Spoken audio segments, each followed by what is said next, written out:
Le 28 février 2026, on ne savait pas encore que notre vie allait être mise sur pause, que malgré nous, nous allions entrer dans le conflit du Moyen-Orient. Il est temps aujourd'hui de vous dire toute la vérité sur tout ce qui s'est passé.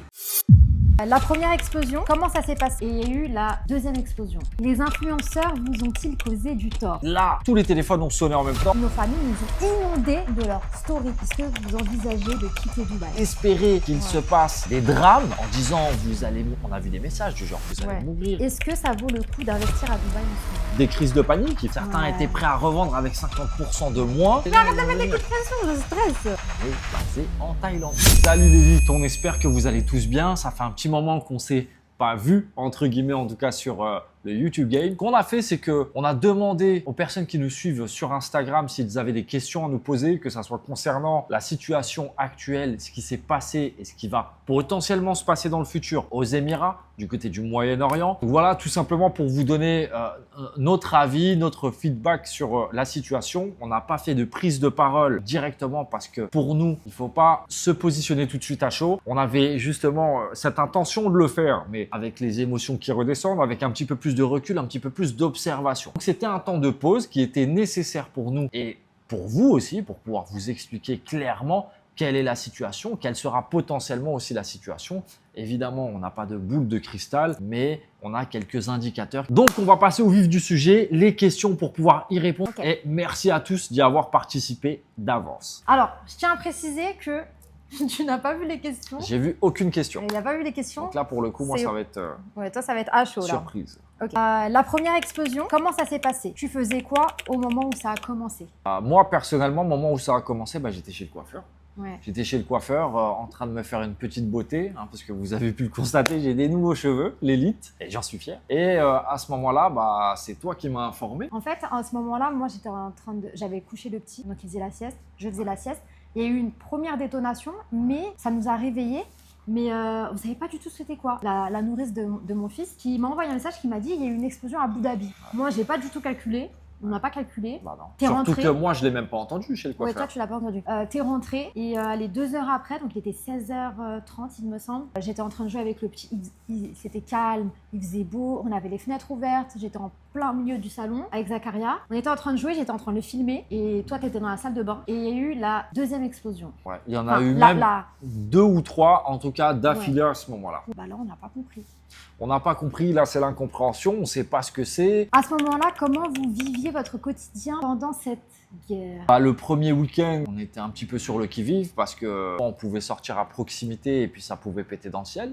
On voyait aussi des interceptions. Ce qui est aussi incroyable, c'est que finalement, on voyait que le système de défense émirati était vraiment efficace pour le coup. C'était rythmé entre les alertes, parce qu'évidemment, le gouvernement avait mis en place du coup des alertes quotidiennes pour qu'on puisse s'abriter, etc., en cas de retombée de débris, etc. L'alerte qui était, à mon sens, tu me diras à toi, mais moi c'est mon ressenti, anxiogène.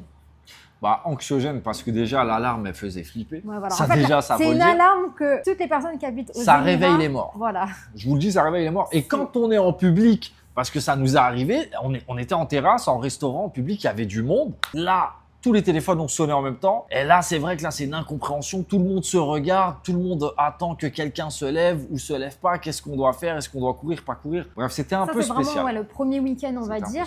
Après, on s'habitue effectivement aux alarmes. Évidemment, les enfants, etc., on essaie de moins sortir possible. En fait, si on n'avait pas d'enfants, ce serait différent. On a une responsabilité, donc on sort le moins. Enfin, moi, personnellement, je suis sortie le moins possible. Il faut faire attention, les garder à la maison. Moi, j'ai pris en tout cas cette liberté de sortir, en sorte de pas aller trop loin de chez moi au cas où. Je me disais, il faut quand même que je reste à proximité de femmes et enfants. Pour pas trop me stresser. Parce que madame était stressée. Voilà, je recevais des messages non-stop. T'es où? Rentre, etc. Wow. Non, mais donc voilà, faut faire attention quand même. C'était voilà. Fallait être pas loin de madame. C'était aussi rythmé par les groupes au WhatsApp. Ouais. Il y a eu beaucoup de groupes. Ça aussi, je pense que c'était une phase qui a été très anxiogène parce qu'il y a eu pas mal de fake news. C'est pour ça aussi, et ça, on le salue. Certains vont dire non, mais le gouvernement des Émirats font de la censure, il n'y a pas de liberté d'expression. Non, ce qu'ils ont fait, c'est qu'ils ont contrôlé et cadré les informations pour justement pas qu'il y ait de fake news et pour ne pas affoler la population. Parce que c'est dans l'affolement que peut y avoir des coquilles à certains moments. Et donc ça a été très bien géré, je trouve, aussi de la part du gouvernement. Les personnes qui pensent comme ça, vous vous rendez même pas compte à quel point ça peut être tellement anxiogène d'être dans des groupes et on vous envoie mais une une tonne de conneries parce que vous êtes chez vous, vous êtes enfermés entre guillemets. Donc en fait, vous recevez des choses et vous vous dites ah mais attends, mais là-bas il s'est passé ça, là il s'est passé ça, et là il va se passer ça, et là ci, et là ça. Et en fait, à la maison, c'est encore pire parce que vous faites des films, etc. Donc le fait que ça ait été cadré, ça a fait le plus grand bien et la première semaine. Et en fait, nous, on a très vite compris, instantanément, notre business principal qui est l'investissement immobilier, il allait être mis sur pause, c'est normal. Donc nous, on a fait en sorte de mettre un plan d'action. Donc voilà comment on a vécu un petit peu au quotidien. D'autant plus qu'on avait réservé quelques jours avant, 3 jours avant, partir voilà, en Thaïlande le 4. Vous avez perdu votre travail, j'ai vu des gens perdre leur travail. Non, nous, on n'a pas perdu notre travail tout simplement parce que entrepreneur affilié avec une agence immobilière qui est Legacy Properties, on n'a pas perdu notre travail en soi. On a perdu, oui, certes, du business parce que forcément, ça a ralenti les affaires au niveau des investissements immobiliers, ce qui est tout à fait normal. Nous, on n'a pas forcément non plus poussé nos investisseurs à faire des placements à ce moment-là parce qu'à notre sens, c'était une période où on devait être plutôt dans l'attente, entre guillemets, du moins en pause et en observation. Premier point. D'autant plus que du coup, je réagis à la bonne question. L'immobilier à Dubaï s'est effondré à ce moment-là. Pas du tout. Justement, non, c'est pour ça qu'on attendait aussi Bien sûr. de savoir comment ça allait se passer. Finalement, c'était pas le moment, entre guillemets, opportun pour les investisseurs. Là où ce qu'on avait remarqué, en tout cas sur les premières semaines, et ça, c'était vraiment marquant. Vous le savez maintenant aujourd'hui, sur Dubaï, sur les Émirats, tout est documenté. Il y a énormément de data concernant le marché immobilier. Tout est documenté de la part du gouvernement au niveau des transactions, au niveau des montants des transactions immobilières,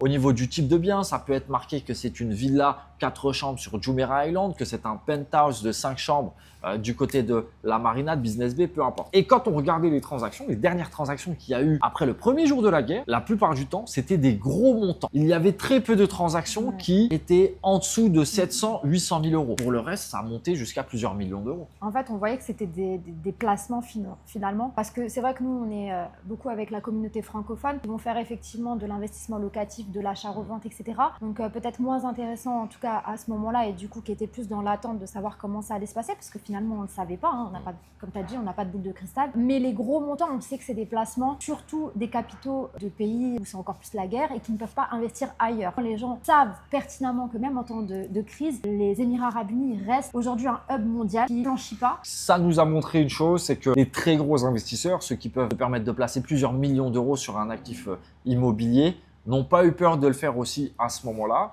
Parce que de manière générale, de toute façon, on le sait, c'est dans des périodes de crise et de troubles qu'on peut faire les meilleures affaires. Vous le savez avec l'exemple le plus récent, tout simplement, le Covid.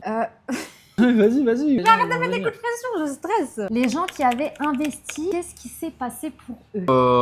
Rien de spécial, à part Désolée, je suis son cours. des crises de panique. Il faut dire aussi ce qui est. On a eu des investisseurs qui nous ont contactés. Oui, je veux me retirer, etc. Je veux tout annuler. Je suis prêt à perdre tout ce que j'ai mis. C'est pas grave parce que pour la plupart du temps, c'est des achats sur plan, vous le savez. Donc, en cours de construction. Là, ça a été notre job d'apaiser justement l'esprit des investisseurs en leur disant, écoutez, il faut se calmer. Pour l'instant, on ne va pas prendre de décision hâtive. Certains voulaient revendre à perte. Certains étaient prêts à revendre avec 50% de moins. On leur a dit, non mais attendez, il faut se calmer, il faut recontextualiser, il faut prendre un petit peu le temps et ne pas céder à la panique. Attention, on précise que ça a été très peu, parce que c'est pas une masse. Non, la plupart, justement, ils nous envoyaient des messages pour savoir si nous, on allait bien. Déjà. Merci à vous. Est-ce que les projets étaient à l'arrêt? Non, ça continuait de bosser. Alors, un petit peu au début, il y a une petite période où effectivement, les promoteurs ont pris leurs précautions. Il a fallu qu'ils mettent en place en fait, des zones sécuritaires, etc. Un protocole, et c'est tout à fait normal. Alors, cette question, elle me fait trop rire. Les influenceurs vous ont-ils causé du tort? Est-ce qu'ils ont eu raison? Premièrement, les influenceurs, je vais commencer par la fin de la question. Premièrement, les influenceurs ont eu tort. Deuxièmement, est-ce qu'ils nous ont causé du tort? Oui. Ça dépend lesquels, évidemment. Alors, mais je pense c'est pas tous les influenceurs. Ce que la personne qui a posé cette question-là. Oui, il parle des influenceurs qui ont fait des crises de panique, qui ont fait des stories, on se fait bombarder, etc. Qui ont dit aussi pas mal de fake news ou qui ont fait des sous-entendus très limites, je trouve, sur ce qui se passe aux Émirats. Ce qu'il faut comprendre, c'est que dans le sens où ils nous ont causé du tort, vu que ce sont des personnes qui ont beaucoup de followers, beaucoup de personnes qui les suivent et qui les regardent, ils ont divulgué des messages de panique. Il y a forcément des personnes de l'entourage, de la famille, etc. qui peuvent potentiellement regarder ces personnes-là et qui du coup ont eu aussi forcément ce sentiment un petit peu anxiogène du fait qu'il y a peut-être potentiellement un réel danger. Là où beaucoup de de personnes ont eu de grosses craintes pour nous qui étions à l'intérieur de ce conflit. Croyez-moi, tout ce que vous voyez, tout ce que vous avez pu voir sur les réseaux sociaux, c'est extrapolé par rapport à ce qu'on a réellement vécu. La preuve, on sortait, on faisait notre vie, etc.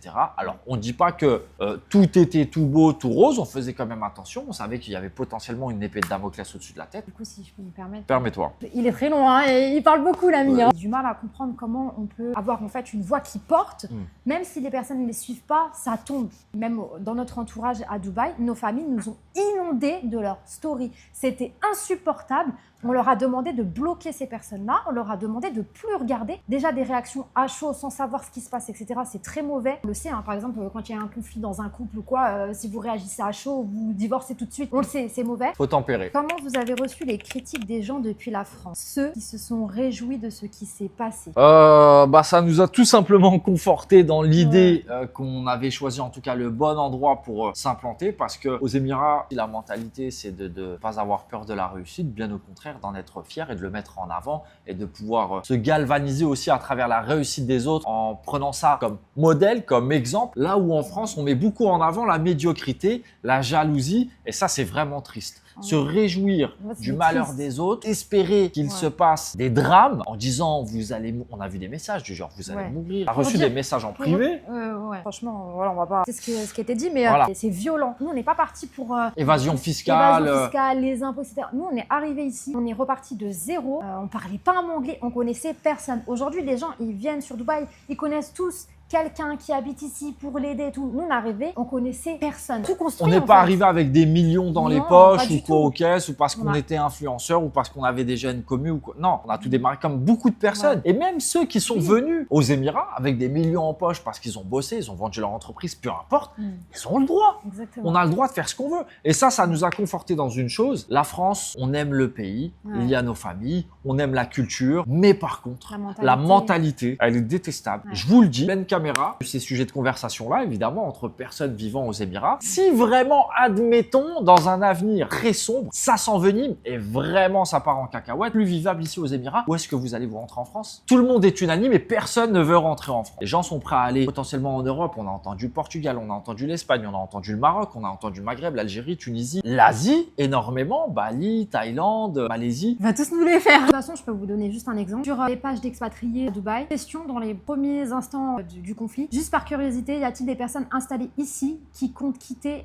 le pays suite à la situation actuelle? Il y a eu des centaines de messages. Non, vive les UAE, tu sais jamais, tu trouveras un pays, même dans les circonstances de guerre, sont accueillants et tu te sens en sécurité, alors restez, c'est le plus beau pays du monde. Non, je reste ici, même s'ils rapatrient, je reste ici parce que c'est mieux ailleurs. Non, 16 ans aux Émirats, I stay, je suis en sécurité et ce qui arrive ici peut arriver n'importe où dans le monde. Plus que jamais en amour avec Dubaï et ce gouvernement compétent et ses citoyens résilients, j'y suis chez moi. Trop contente de voir ça et oui, on a choisi ce pays. J'y suis, j'y reste, vive Dubaï, ma deuxième patrie. Que Dieu protège notre cher pays. On est là depuis septembre et on ne compte pas partir. On a galéré pour venir ici, alors c'est pas pour partir au premier pétard. 3 ans ici et pas l'intention de partir. Je reste. Je ne me sens pas en insécurité, donc je reste.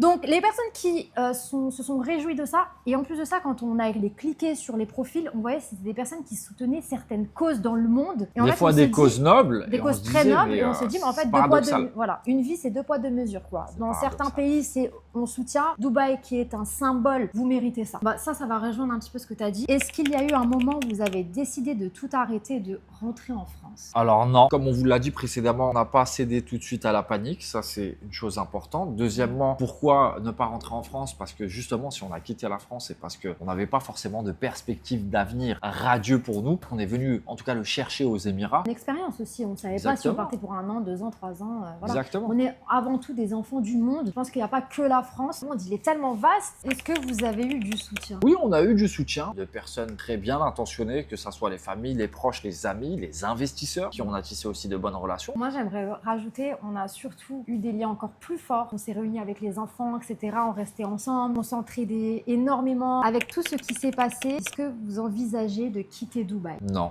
Pour développer un petit peu cette réponse, là, on est surtout dans un objectif de diversification géographique, que ça soit sur des investissements ou que ça soit même sur des pieds-à-terre, parce que on se rend compte qu'on vit dans un monde qui nous pousse finalement à être nomades, puisqu'on ne sait pas si ça va aller bien en France, si ça va aller bien en Afrique, si ça va aller bien en Asie. On a forcément aujourd'hui cette nécessité de pouvoir, en tout cas de faire en sorte de réussir à implanter des pieds-à-terre un petit peu partout dans le monde. Mais quitter les Émirats, c'est pas dans nos plans parce que de toute façon, ça restera notre point d'attache principal aujourd'hui. Comment vous voyez la suite? Est-ce que Dubaï aujourd'hui, c'est toujours sûr? Aujourd'hui, c'est toujours sûr et c'est encore plus sûr que c'était le cas hier. Pour la bonne et simple raison, c'est qu'on l'a déjà dit, maintenant on va vraiment le souligner. Il faut contextualiser la situation. On était dans une crise, dans une guerre au Moyen-Orient. Les Émirats, On l'est toujours.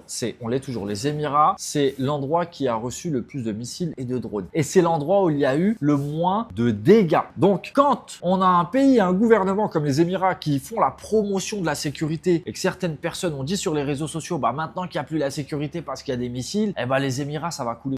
C'est l'inverse, c'est décuplé. Parce qu'en fait, ils ont prouvé au monde entier que même si c'était l'endroit qui recevait le plus de missiles et le plus de drones, les dégâts allaient être minimes et ça allait être anecdotique. Tellement anecdotique que les personnes ont vite switché et vite oublié ce qui s'est passé. La preuve, c'est que on reçoit de nouveau pas mal de messages concernant de potentiels investissements immobiliers sur les Émirats, de potentielles installations aussi, parce qu'il y avait des personnes qui avaient prévu de venir s'y installer et ça n'a pas changé leur plan. Même en plein milieu des missiles, etc., les gens nous envoyaient des messages. J'arrive au mois de mai pour mes vacances, j'annule pas. J'arrive au mois de septembre, est-ce que vous avez des écoles à me conseiller? Je me disais, mais c'est incroyable quand même. Est-ce que ça vaut le coup d'investir à Dubaï en ce moment? Alors oui, maintenant on peut vous le dire, on peut s'engager sur cette idée-là. Oui, c'est intéressant. Je vais vous expliquer pourquoi. La bonne et simple raison, c'est que dans une période de trouble comme celle-ci, effectivement, on a eu une chute des transactions, ce qui est tout à fait normal et humain. Maintenant, les promoteurs ont mis en place certains avantages, comme des modifications de plan de paiement, comme des frais de notaire, ce qu'on appelle les DLD waivers, qui vont être offertes par les promoteurs. Donc des fois, c'est 2 à 4% que vous économisez sur un bien immobilier. C'est beaucoup d'argent. On va avoir aussi des fois des marges de négociation un petit peu plus intéressante. C'est le bon moment à mon sens parce que une fois que tout ça sera terminé et ça va se terminer, j'en suis persuadé, là, il y aura plus d'offres, il y aura plus de DLD waiver et pour moi, les prix pèteront encore plus tout simplement parce qu'ils ont prouvé leur stabilité,